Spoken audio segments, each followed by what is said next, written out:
Minggu ini, Masya Allah Tabarakallah, di antara minggu terbaik buat kita semua. Kita berada pada hari-hari yang sangat hebat. Kita berada pada hari-hari yang sangat dekat kepada Allah Subhanahu Wa Taala.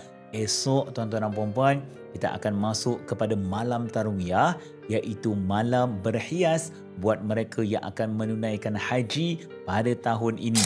Ya, tuan-tuan, pada hari Khamis 8 Zulhijjah.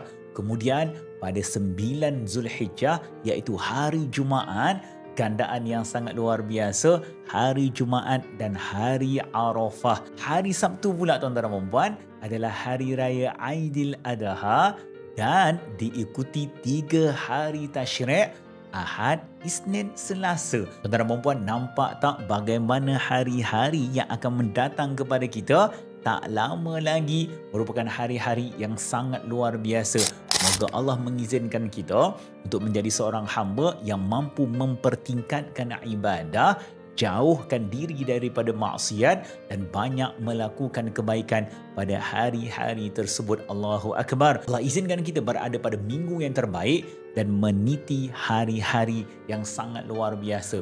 Sebar-sebarkan agar ramai lagi yang mengetahui akan kelebihan minggu ini, minggu terakhir dalam 10 awal bulan Zulhijjah, dan kita akan bertemu dengan hari-hari tasyrik yang sangat hebat. Apa yang ingin kita lakukan? Kita pertingkatkan ibadah, lakukan perkara yang diredai oleh Allah Subhanahu Wa Taala. Moga Allah mudahkan segala urusan. Tahniah dan selamat datang hari-hari yang baik buat kami. Alhamdulillah, jom berterima kasih kepada Allah.